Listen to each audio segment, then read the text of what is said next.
Hello guys, welcome back to again Anas की story. आज फिर हम एक नई कहानी लेकर आपके सामने उपस्थित हैं। दोस्तों, वीडियो स्टार्ट करने से पहले मैं आपसे एक बात कहना चाहता हूँ। अगर ये वीडियो आप तक पहुँच गई है तो प्लीज़ आप चैनल को सब्सक्राइब करें और मुझे अपना छोटा भाई समझकर सपोर्ट करें, क्योंकि आपके सब्सक्राइब करने से हमें मोटिवेशन मिलता है और वीडियो बनाने में भी अच्छा लगता है। तो प्लीज़ आप लोग मुझे सपोर्ट करें। तो चलिए शुरू करते हैं आज की कहानी, शापित घर का भयानक रहस्य, हॉरर स्टोरी। मध्य प्रदेश के एक दूर गांव गोदना में एक पुराना हवेली नुमा घर खंडर बन चुका था, जिसे अब लोग शापित घर के नाम से जानते थे। वर्षों पहले यह घर किसी रघुवंशी ठाकुर की थी, जो बड़ी धूमधाम से गांव में रहता था। लेकिन एक रात सब कुछ बदल गया। पूरे परिवार की रहस्यमयी तरीकों से मौत हो गई। तब से लेकर आज तक उस घर में कोई नहीं रह सका।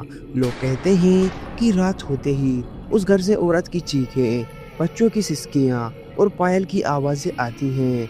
गांव वालों ने कोशिश की कि मंदिर में पूजा कराई, बाबाओं को बुलाया, लेकिन कुछ नहीं बदला। उल्टा जो भी घर में गया या तो पागल हो गया या फिर मारा गया। वीरेंद्र, जो कि शहर से रिसर्च करने आया था, इन किस्सों पर विश्वास नहीं करता था।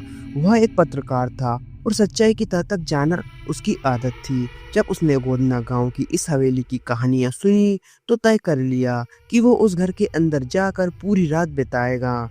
गांव वालों ने उसे बहुत समझाया। बूढ़े दादाजी ने कहा, बाबू, ये सिर्फ कहानियां नहीं है, ये खून में डूबी सच्चाई है। लेकिन वीरेंद्र नहीं माना। कैमरा, टॉर्च और रिकॉर्डर लेकर वह रात 8 बजे उस शापित हवेली में दाखिल हुआ और यहीं से शुरू हुआ उसका खौफनाक सफर।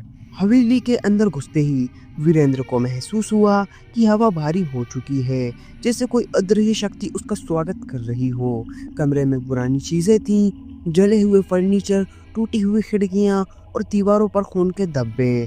जैसे ही रात गहराई, घर की दीवारें कराहने लगी। अचानक एक कमरा अपने आप खुल गया और वहां से एक ठंडी हवा का झोंका बाहर आया, जिसमें से किसी औरत की बुदबुदाती आवाज सुनाई दी। तू भी मरेगा। वीरेंद्र के हाथ कांपने लगे, लेकिन उसने हार नहीं मानी। तभी एक पुराना आईना दीवार से अपने आप गिर गया और उसमें किसी की परछाई नाचने लगी। वीरेंद्र को घर की एक पुरानी अलमारी में कुछ पुराने दस्तावेज मिले। उनमें लिखा था कि ठाकुर की जवान बहू, जिसे लोग कुसुम कहते थे, उसको तंत्र विद्या के संदेह में जिंदा जला दिया गया था। मरने से पहले उसने पूरे परिवार को श्राप दिया था, तुम सब जलोगे और जो भी इस घर में कदम रखेगा वह मेरी मौत को दोहराएगा। कुसुम की आत्मा उस दिन से इस घर में कैद है और हर गुजरते साल उसकी शक्ति बढ़ती जा रही है। वीरेंद्र ने अब समझ लिया कि यह सिर्फ एक आत्मा नहीं, एक भूखी औरत का बदला है, जिसने दुनिया से न्याय नहीं खून मांगा है। रात के 3 बजे वीरेंद्र ने महसूस किया कि घर में अब वह अकेला नहीं है। पीछे से किसी ने उसके कंधे पर हाथ रखा। मुड़कर देखा तो एक काली साड़ी में लिपटी औरत, जिसकी आंखें कोयले की तरह लाल थी। उसका चेहरा जला हुआ था और मुंह से खून टपक रहा था। उसने वीरेंद्र को गर्दन से पकड़ लिया और हवा में उछाल दिया।